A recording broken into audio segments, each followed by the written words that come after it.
الجيم بيعلمك حاجات كتير غلط عن الركبة والحوض، والنتيجة بتلاقي السكوات بتاعك ضعيف، المدى الحركي في الحوض سيء، ركبتك دايما بتوجعك من اقل حاجة. عشان كده الفيديو ده مهم، لاني هكسر لك 5 ثوابت في مجتمع الجيم وهعرفك البديل الصحيح بتاعه. فلو عاوز تفهم جسمك بجد وترجع تشغله ككتلة واحدة، اشترك في القناة وتابعني على السوشيال ميديا. ركبتك ما ينفعش تعدي صوابع رجلك. لو انت مش بتخلي ركبتك تعدي صوابع رجلك فالسكوات بتاعك ضايع. لما بتمنع ان الركبة تعدي صوابع رجلك، الحوض بتاعك اللي بيعوض، والنتيجة بتبقى وجع في اسفل الظهر، فقدان للتوازن، وعضلات الحوض نفسها مش بتقوم بالوظيفة بتاعتها، وده لان الجسم بيتحرك كله مع بعضه. فالمرة الجاية وانت بتعمل سكوات ركز انك بتنزل الحوض بتاعك للارض وسيب ركبتك تتحرك لقدام عادي. بس ملحوظتين: ما تخليش كعب رجلك يترفع عن الارض، ولا تخلي ركبتك تدخل لجوه ولا تطلع لبره. اما بقى لو ركبتك بتوجعك في كل تمرين في الجيم، فده في الغالب مش معناه ان ركبتك ضعيفة، بالعكس معناه ان ركبتك شايلة حمل مش بتاعها. مفصل الحوض مفصل قوي جدا، بس لما مش بياخد المدى الحركي بتاعه كامل ويبقى فيه تحكم، الركبة بتعوض، بتتعب، بيظهر فيها الالام، ومع الوقت هتلاقي عندك خشونة وانت لسه 25 سنة. فعشان كده لازم يبقى فيه توازن بين الحوض والركبة، لان لو ركبتك بتوجعك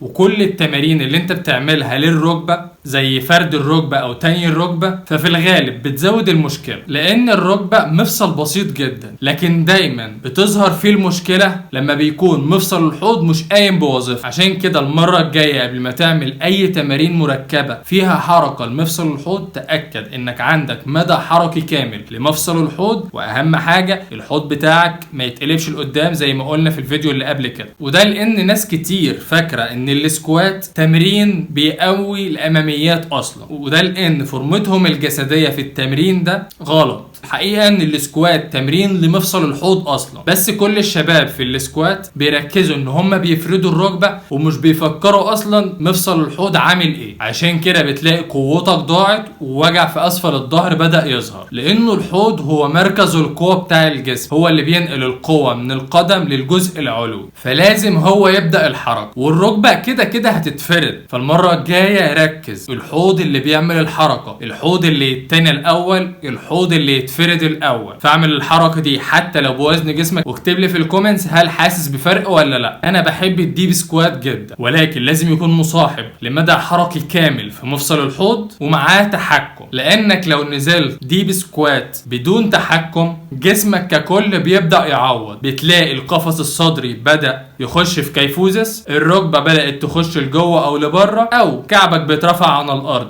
وده اللي بيحصل في حاجة اسمها البات وينج. فالحل انك تتحرك بخطوات، كل خطوة لازم يكون فيها حاجتين: مدى حركي كامل وانت متحكم فيه. وبالنسبة لي في انواع كتير لتمرين السكوات، وكلهم افضل من السكوات التقليدي ده، فاللي هيعرفها قول لي في الكومنتس، وليك سيشن تقييم هدية. ونيجي بقى لاجدد حاجة واخطر حاجة في مجتمع الجيم: البريسنج. البريسنج ده اللي انت بتاخد نفس كبير اهو، وبعدين تكتم نفسك وتبقى يعني جذعك او جسمك كله ثابت قافل عليك يا جامد. شد بطنك طول الوقت، او حتى في تمرين زي الديد ليفت والسكوات، والنتيجة ضعف في القوة تماما، لان التنفس جزء كبير جدا من التمرين، بداية من ان جسمك مش هيفهم اي حركة لو انت كاتم نفسك، والنقطة التانية ان كتم النفس هيسبب ضعف عضلة الديافرام اللي هي الحجاب الحاجز، فهتلاقي القفص الصدري بدأ يعوض باشكال غريبة، وهنا بتبدأ تظهر كل الاوجاع. فتنفس وتنفس صح، ولو مش عارف اكتب لي في الكومنتس وهبعت لك الفيديو يعلمك ازاي تتنفس صح في التمرين. ودي كانت شوية معتقدات وثوابت في مجتمع الجيم كان لازم نكسرها، ودلوقتي عرفت الصح والغلط. انت اللي هتختار تخلي جسمك مجرد شكل عضلي